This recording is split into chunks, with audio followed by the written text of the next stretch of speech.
This lecture is on Islamic civilization, so it's going to be a little bit different than a lot of my lectures have been. There's not going to be a lot of politics. I just want to sort of set the scene for you. So, number one, as you can see, there was great prosperity in the Islamic world. I think that I hit that pretty hard in the last lecture. Baghdad, during the time of the Abbasid dynasty, was this incredibly wealthy, prosperous place. There was a lot of trade that ran through there. I think that I've told you guys enough times that being at the center of trade routes brings you lots of money. Hopefully we've gotten that by now. Islamic cities had their own appearance, by which I mean that like the architecture was distinctive, right? And again, you can sort of see pictures of that, down over there, the buildings. In addition to the buildings, what I want you to understand is really sort of the beating heart of these ancient Islamic cities would have been the markets, the bazaars, right? Again, you can see a picture of that down right here.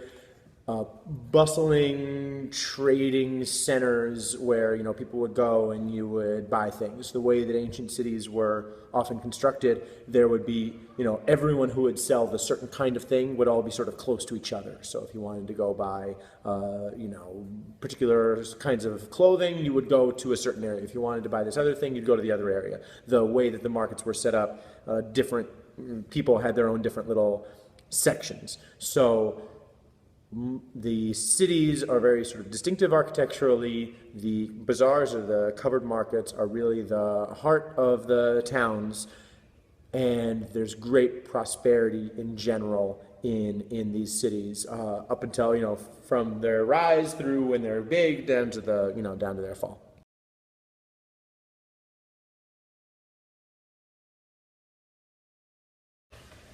The other thing that I'd like to tell you about in this lecture is the structure of society in the ancient Islamic empires. So there was a disconnect between how their religion said you were supposed to, always treat people, and then in practice how people were treated. That's probably true of every society in the history of ever. So according to the teachings of Islam, everyone is equal, right? Everyone's equal in the eyes of the religion. In practice, back then, there was great inequality between the people who, had money, the ruling families, the elites, and the people who were on the poorer side of things. There were great inequalities between those people. Not super surprising. This was common back in the day. One group that was clearly not equal were slaves. These societies were slave-owning societies. You actually see one in the picture over there. They were traded in the bazaar, the same way that goods were. Slaves weren't.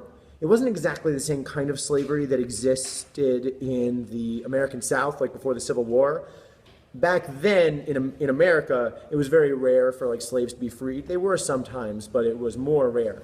In this time, slaves would get freed. You would hear stories about slaves who would be freed and then who would go on to have these big careers, who would go on to be advisors to kings and stuff like that. So back then, it was sort of a more normal thing to do. Sometimes people would do it just for a good deed, because it was seen in the eyes of their religion as a good thing to do, to free your slaves. So sometimes people would, if they wanted to, sort of get better and start being a better person, one of the things they would do would be to free their slaves.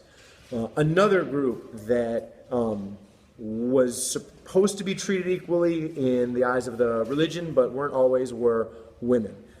So if you just are looking at the teachings of Islam, you're supposed to treat women with great respect. In practice, again, back in the 700s, the 800s, in these areas, women weren't always treated equally. They weren't, always allowed to sort of go outside by themselves, and they always had to have a male guardian. Even if they were adults, they had to have a male who was responsible for them. So, it was not as equal as it could have been. And then the one other thing about the society I want you to know is that marriages were arranged, right? So it wasn't like the majority of our culture today, where you just got to marry whoever you want to. Your marriages would be arranged by your parents.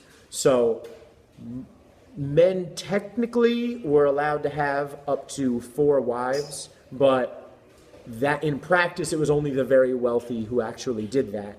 Because when you married someone, you had to give their family a gift. You had to give their family like a lot of money. and only the wealthy could afford to do that, more than once. So marriages are arranged.